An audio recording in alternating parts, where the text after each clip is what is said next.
मसला तरकारी मसला झोल भजा खाई खाई जब बोर हो ना कम तेल कम मसलार आज आम प्रस्तुत करवा चटपटा रेसिपी गाँव देसी स्टाइल रेसिपी आज आम प्रस्तुत करवा गाँव देसी स्टाइल रोसईटी आज आम प्रस्तुत करवा। तो फुल वीडियो को वाच करूँ केमती कौन बनूची जापर बहुत टेस्टी रेसिपी। नमस्कार जय जगन्नाथ झिली कुकिंग को आपण मानक अनेक अनेक स्वागत। प्रथमे आम कि देखो ये पनीपरिया नहीं पनीपरिया बोईतालु बा कखारु पुणी सारू नहीं बैगण आलू पुणी सजना छुई नहीं आ भेंडी नहीं।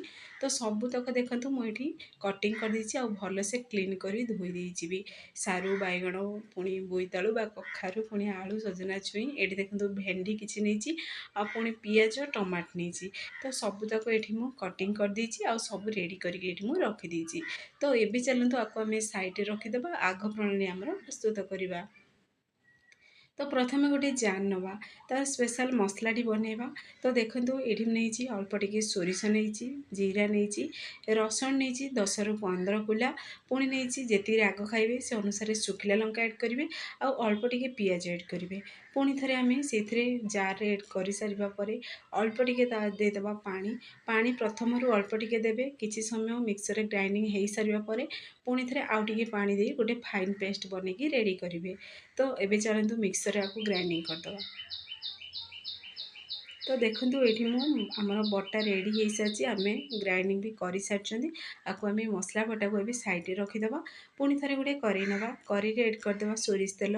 तो देखिए यही रेसिपी जब सोरिष तेल बनइबे ना बहुत बढ़िया टेस्टी लगे आ पूरा जमी आग कालू आपण जेजेमा हो कि आई हो जो बनई जो रेसिपी आज सेम से रेसिपी आज आपण सेयार कर पुराणा दिन को मन पकड़ापी।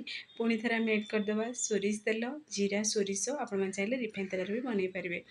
जीरा सोरिष फुटी सारा पर आम से एड करदे पियाज पियाज को टी आम भाजी हाँ दबा पियाज टी जमी हल्का सफ्ट हो कलर टी चेंज है पर्यंत भाजवा। तो ये भलसे आपको मिक्स करदे।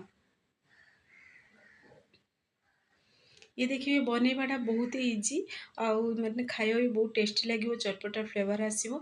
आपण मैंने अरुआ भात सहित खातु कि उषुना भात सहित खातु पूरा जमीब आ डाली दरकार नहीं कि अलग किसी तरकारी भी दरकार नहीं बहुत बढ़िया टेस्टी लगे और चटपटा रहा। तो देखो पियाज ये हल्का कलर चेंज हो सारा पूरा सफ्ट हो सारा हो सारा पर आम से एड करदे जो बाटिकी रखी मसला बटा ताकू एड करदे जार को क्लीन करी आम पानी देदेबा जेहेतु बहुत बहलिया अच्छी बटाटा। तो से आउ टिके पानी देदेबा पानी को देकर पुणी थे टिके भलसे मिक्स करदे जेहेतु सोरिष बटाटा। तो देखिए अधिका समय कषिबेनी तो जेहेतु आम पुणी गाँ स्टाइल बनाऊँ ये रेसिपीटा अधिक कषि भी हुए बा कषिले एत भल फ्लेवर आसबनी। तो ये कौन करवा आपको गोटे 2 मिनट टिके बनवाक देवा तापर से एड करदे आम किसी गुंड मसला ये बिना मसला गुंडे भी प्रस्तुत कर। तो देखो ये हलदी गुंड देती गोटे चामच जी राग खाइबे से अनुसार एड करदे लंका गुंड जेहेतु आम शुखला लंका को बाटी थे। तो जी राग खाइबे से अनुसार ही एड करेंगे।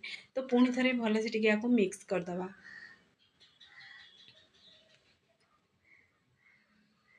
तो देखो बहुत बढ़िया यार फ्लेवर आसी। तो ये आम से एड करदे पानी। तो आपण मैंने चाहिए ठंडा पानी भी दे पारे गरम पानी भी दे पारे। जदि गरम पानी देवे देखिए कुकिंग फास्ट हम जल्दी फुटीज पानीटा। तो मुझे ठंडा पानी ही एड करी।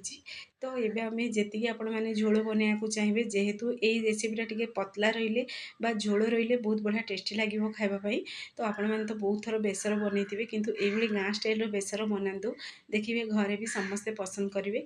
आ कम तेल कम बिल्कुल भी ये गुंड मसला ऐड करनी जी आपण मैंने झोल रखिए पानी को ऐड करदेवी ये पानी फुटला पर्यंत कभर को बंद करदे। देखो ये पानी परफेक्टली पूरा फुटी भी सारा। तो बा बेसर बटा आमर फुटिकी रेडी हो सारी।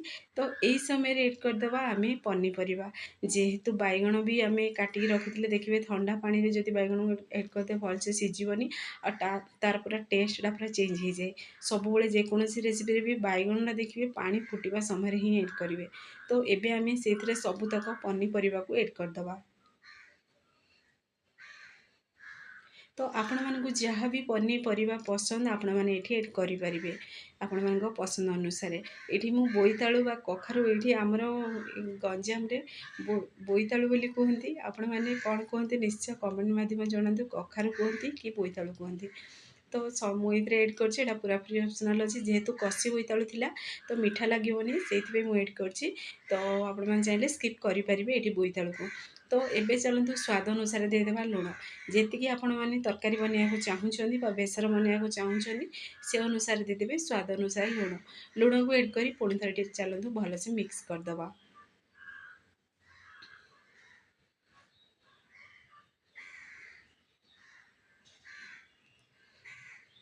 तो भल से मिक्स हो सारा पर आम पुणी थे एड करदे कभर को बंद कर सीझा दबा आम पूरा सीझी सारा पर आम कभर को बाहर करवा पाखापाखि ये 10 मिनट पूरा स्लो आंच में सीझा 10 मिनट पर आपण मानक बाहर कर कभर देखा पूरा स्लो आंच में ही बनइबे ना परफेक्ट बनिकी रेडी हम झोल भी सुखीबनी आ परफेक्ट पूरा सीझब भी देखिए खाया भी टेस्टी लगे। तो देखो तो आपण मानक देखे दूसरी गोटे सारू खंड करी सारू भी सीझी तो ये आमर तरकारी पूरा 80% बनिकी पूरा रेडी हो सारा।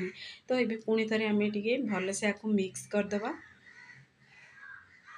तो मिक्स करके पुणी थे आउ थे कभर को बंद करी आउ 5 मिनट पर्यंत टे बनवाक देवा आ 5 मिनट पर देखु पूरा तरकारी बनिकी रेडी हो सारा। तो परफेक्टली बनिकी रेडी होती देखो टे झोल भी तार टे हल्का बहलिया हो सारा। तो पुणी थे चलतु भलसे आपको टे मिक्स करदे। आम जो कटिंग कर रखी भेंडी सजना छुई पुणी टमाटो तो यही समय देखो सारू भी परफेक्टली सीझी तो यही समय आम एड करदे सजना छुई भेंडी पुणी टमाटो भेंडी ये पूरा पूरी ऑप्शनल अच्छी आपण मैंने चाहिए एड करेंगे ना स्किप करेंगे किंतु देखिए यही रेसिपी रे सजना छुईर फ्लेवरटा ना बहुत बढ़िया आसे और बहुत बढ़िया चटपटा फ्लेवर आसे। तो देखो आगे टेस्ट को बढ़िया चटपटा फ्लेवर आने मुझे आंब देती 2 खंड आ गोटे आंबुल देती यही तरकारी देखिए बेसर आप जानते खटाया स्वाद हम ना माने राग हो खटा हो खाया बहुत टेस्टी लगे। तो आगर ये पुराणा रेसिपीटी आपण मानक केमती लगे निश्चय कमेंट माध्यम जनइबे। तो एड कर सारा पर आम टे पुणी थे भलसे आपको मिक्स करदे यही समय आपण चाहिए आउ गरम पानी भी एड करेंगे जदि झोल आउ अधिक रखा चाहूँगी। तो पुणी थे टे भलसे आपको मिक्स करदे मिक्स हो सारा पर आम पुणी थे कभर को टे बंद करदे आउ 5 मिनट बनवाक देवा पाखापाखि ये रेसिपीटा बनवा समय मत आधा घंटा टाइम लगी। तो देखो मुझे पुणी थे आउ 5 मिनट पर कभर को बाहर कर देखा जेहेतु देखो अधिका लाइटिंग हो प्रॉपर्ली कलर देखाऊनी कि बहुत बढ़िया कलर आसी बेसर बास्ना पूरा आमर घर पूरा कंफी उठूला बहुत बढ़िया टेस्टी भी थिला आउ खटाड़िया थिला राग थिला बहुत चटपटा भी लगुला। आपण मैंने यही तरीके घरे निश्चय ट्राए करूँ देखिए समस्ते पसंद करेंगे। तो ये मुझे आंब एड कर चाहिए केवल आंबुल भी एड करेंगे आंब ये पूरा पूरी ऑप्शनल अच्छी किंतु देखिए ये बेसर रेसिपी आंबटा सीझी तो अरुआ भात सहित बेसरटा खाइबे ना बहुत बढ़िया लगे। तो ये चलते गरम गरम अरुआ भात सहित आम बेसर को बाड़ा बहुत बढ़िया टेस्टी भी लगे खावाई।